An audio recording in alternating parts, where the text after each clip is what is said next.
नमस्कार दोस्तों, मैं आकाश जैन आप सभी का स्वागत करता हूं आपके अपने YouTube channel GS genius academy पर। दोस्तों, हमारा चल रहा था बल और बल के बीच में आ गई थी कुछ टेक्निकल प्रॉब्लम, जिसके कारण हमारा गुरुत्वाकर्षण बल रुक गया था। इससे पहली वाली वीडियो मैंने पार्ट 1 करके डाल दी है और आज जो हमारा बचा है उसको मैं पार्ट 2 करके डाल दूंगा। तो ध्यान से सुनना। अभी तक हमने देखे दुनिया में बल क्या होता है।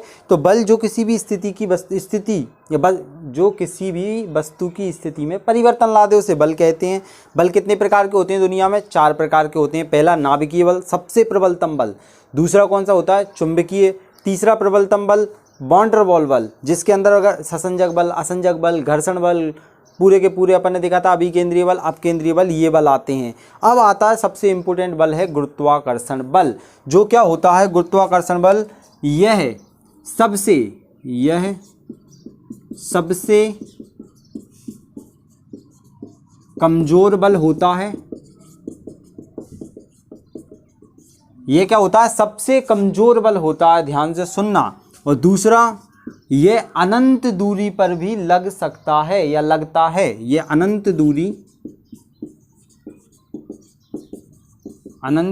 पर भी लगता है। अनंत दूरी पर भी कैसा? जैसे आप में और सूरज में, आप में और सूरज के मध्य लगने वाला बल कौन सा आ जाएगा? गुरुत्वाकर्षण बल आ जाएगा। दुनिया का सबसे प्रबलतम बल नहीं है। ध्यान सुनना। दुनिया का सबसे कमजोर बल होता है ये, और अत्यंत दूरी पर भी लग सकता है। मतलब गुरुत्वाकर्षण बल, ये अपन ने क्या देखा बल की डेफिनेशन में। अब थोड़ा सा अपन अपने हिसाब से समझते हैं गुरुत्वाकर्षण बल क्या होता है। गुरुत्वाकर्षण बल, ध्यान से सुनना, दुनिया की प्रत्येक वस्तु आपस में एक दूसरे पर बल लगा रही है। मैं कैमरे पर बल लगा रहा हूँ, आप मुझ पे बल लगा रहे हो। दुनिया की हर एक वस्तु, आपके आसपास जो टेबल कुर्सी है, हर एक वस्तु एक दूसरे पर बल लगा रही है। तो ये बल, ध्यान से सुनना, ये बल लगा रही है तो सर चिपक क्यों नहीं रहे? मैं जो देख रहा हूँ कैमरे में, कैमरा या मोबाइल मुझ पे बल लगा रहा है, तो मोबाइल मेरी आंखों से आके चिपक क्यों नहीं रहा? तो ये बल अत्यंत न्यूनतम बल होता है। सबसे कमजोर बल होता है, अत्यंत न्यूनतम बल होता है। इसे जी से दर्शाते हैं, कैपिटल जी से। स्मॉल जी मैंने बता दिया, वो वीडियो जरूर देख लेना, बहुत इंपॉर्टेंट है। मैं लिंक दे दूंगा नीचे। इसे कैपिटल जी से दर्शाते हैं और इसका मान कितना होता है? 6.67 इंटू 10⁻⁻11। कितना? -11। इसके पीछे क्या होता है मैं अभी बताऊंगा आपको क्या लिखेंगे। तो ये बल कितना होता है? 6.67 गुणा 10 की घात माइनस, मतलब नीचे 000 -11। इतना कम होता है कि अगर ये हम दोनों बोर्ड और में एक दूसरे पर बल लगा रहे हैं, कैमरा और में आपस में बल लगा रहे हैं, हम क्लास में बैठे रहते हैं, आप सोचते हो चिपकते क्यों नहीं है? क्योंकि बल लग रहा है, लेकिन इतना कम बल है, इतना कम है ये बल कि वस्तुएं आपस में चिपक नहीं पाती। तो सर ये बल निर्भर किस पर करता है? तो इसके लिए हमारे प्रिय वैज्ञानिक न्यूटन साहब, आपने कहानी सुनी होगी कि भाई एप्पल के पेड़ के नीचे, सेव फल के पेड़ के नीचे बैठे थे और कुछ सोच रहे थे और ऊपर से आके सेव फल उनके सिर पर गिरा। तो उन्होंने खाया नहीं या बहराया नहीं। ऐसे अपन लोग होते तो अरे पक गए होंगे पूरे के पूरे, अब तो तोड़ के घर ले जाएंगे। ऐसा कुछ नहीं किया उन्होंने। दिमाग लगाया यार कि नीचे ही क्यों गिरा, ये ऊपर भी तो गिर सकता था, साइड में जा सकता था, इधर जा सकता था। खाने पे फोकस नहीं किया उनने, किस पर फोकस किया कि नीचे ही क्यों गिरा। तो उन्हें पता चला कि भाई कोई ना कोई वस्तु, ये नीचे गिरा मतलब नीचे से शक्ति लग रही है। गुरुत्वाकर्षण की एक विशेष स्थिति होती है गुरुत्वीय त्वरण। तो मतलब पृथ्वी का द्रव्यमान ज़्यादा है और उस सेवफल का द्रव्यमान कम है, तो पृथ्वी उसे अपनी ओर आकर्षित कर रही है। तो इन्होंने एक परिभाषा दी कि गुरुत्वाकर्षण बल वह बल होता है जो दो पिंड मतलब दो वस्तुएं, जो दो पिंडों के द्रव्यमान, मतलब इनका द्रव्यमान, और मैंने वीडियो बना दी है द्रव्यमान और भार की। तो गुरुत्वाकर्षण बल वह बल होता है जो दो पिंडों के द्रव्यमान के गुणनफल के समानुपाती होता है। सुनना, मैं समझाऊंगा अभी। दो पिंडों के द्रव्यमान के गुणनफल के समानुपाती होता है, जबकि इनकी दूरी के वर्ग के व्युत्क्रमानुपाती होता है। क्या बोल दिया इन्होंने? ध्यान से सुनना। इन्होंने बोल दिया कि गुरुत्वाकर्षण बल दो पिंड मान लो m1 इंटू m2, दो पिंडों के द्रव्यमान मास 1 मास 2 द्रव्यमान है। दो पिंडों के द्रव्यमान के गुणनफल के, मतलब मैं दो पिंडों को पास में लाऊंगा तो भार बढ़ेगा, और जबकि दूरी घटेगी तो पास में आएंगे तो दूरी फोल्ड होती जाएगी, मतलब दूरी के वर्ग के व्युत्क्रमानुपाती होता है। डी मतलब दूरी, डी मतलब दूरी, लिख देता हूँ रेड पेन से, दूरी, और ये होता है द्रव्यमान। तो फोर्स ध्यान से सुनना, बल क्या है, बल क्या है, गुरुत्वाकर्षण बल दो पिंडों के द्रव्यमान के गुणनफल के समानुपाती, जबकि दूरी के बल के व्युत्क्रमानुपाती। आपके पेपर में कैसे क्वेश्चन आएंगे 1 मिनट बाद बताऊंगा मैं, ध्यान से सुनना।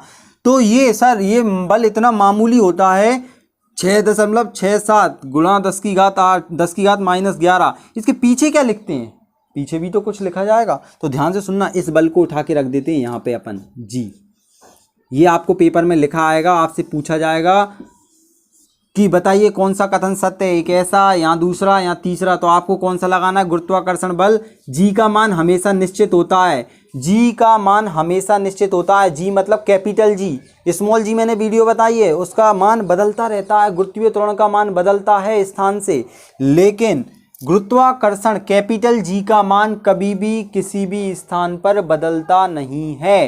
कैपिटल जी का मान, गुरुत्वाकर्षण का मान, बल का मान, चाहे चंद्रमा पे चले जाओ, कहीं भी चले जाओ, इसका बल का मान 6.67 गुणा 10 की घात -11 ही रहेगा। बस निर्भर किस पे करेगा, द्रव्यमान कितना है। सूरज पे जाओगे तो ज़्यादा द्रव्यमान हो जाएगा तो खींचेगा जोर से, अगर आप क्या करो पृथ्वी पे आओगे तो सूरज की तुलना में कम रहेगा, चंद्रमा पर जाओगे तो पृथ्वी की तुलना में चंद्रमा पर कम रहेगा, क्योंकि द्रव्यमान ज़्यादा है। और दूरी भी, चंद्रमा की दूरी पास में, तो चंद्रमा क्या करता है, आकर्षित करता है, ज्वार और भाटा आते हैं, जबकि सूरज की शक्ति के कारण ज्वार भाटा नहीं आ रहा है, चंद्रमा पास में है इसीलिए ज्वार भाटा आ रहे हैं। तो ध्यान से सुनना। तो आप क्या लिखें सर इसके पीछे, तो हम क्या करते हैं, बल को, ये जो बल है, बल को किस में नापते हैं, न्यूटन में नापते हैं। ध्यान से सुनना, ये पेपर में आपको फायदा मिलेगा। अब ये जो मैं बता रहा हूँ, बल को किस में नापते हैं, न्यूटन में नापते हैं। जी का मान कितना है, 6.67 × 10⁻11। डी मतलब दूरी, दूरी मतलब मीटर, दूरी को किस में मापते हैं, मीटर में मापते हैं, और मीटर कितना स्क्वायर है तो घात चढ़ा दो। और द्रव्यमान को किस में मापते हैं, किलोग्राम में मापते हैं, और किलोग्राम कितने हैं, 2 हैं, तो किलोग्राम का स्क्वायर। तो इसके पीछे क्या लिखेंगे, ध्यान से सुनना,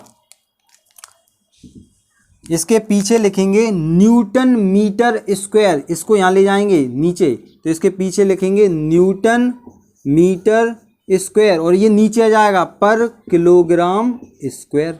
इतना अगर आसानी से कोई समझा दे आपको चैनल पे यूट्यूब पे तो मैं मान जाऊंगा। अब आप ना समझना चाहो तो कुछ नहीं कह सकते।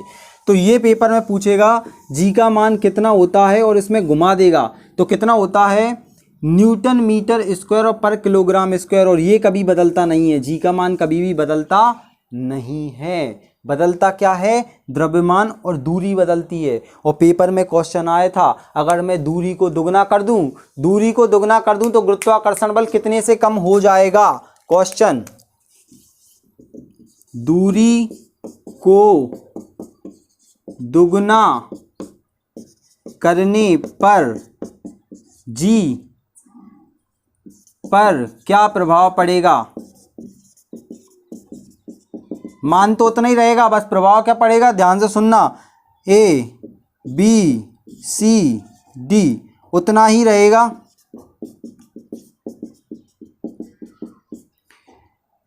दूसरा, दुगना करने पर दुगना हो जाएगा,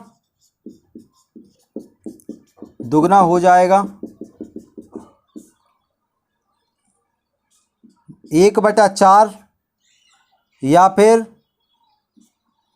4 गुना हो जाएगा।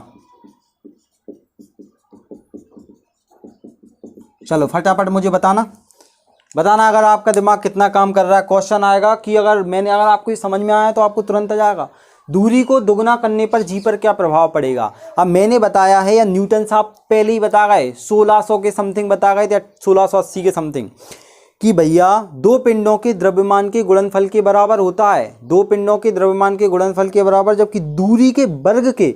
और यहाँ पर क्या पूछा है, दूरी को दुगना कर दें, तो अब रख के देखो यहाँ पर दूरी को दुगना कर दें मतलब d की जगह क्या रख दें 2, और 2 का वर्ग आ जाएगा, 2 का वर्ग आ जाएगा F = ऊपर द्रव्यमान तो सेम ही है, द्रव्यमान में कोई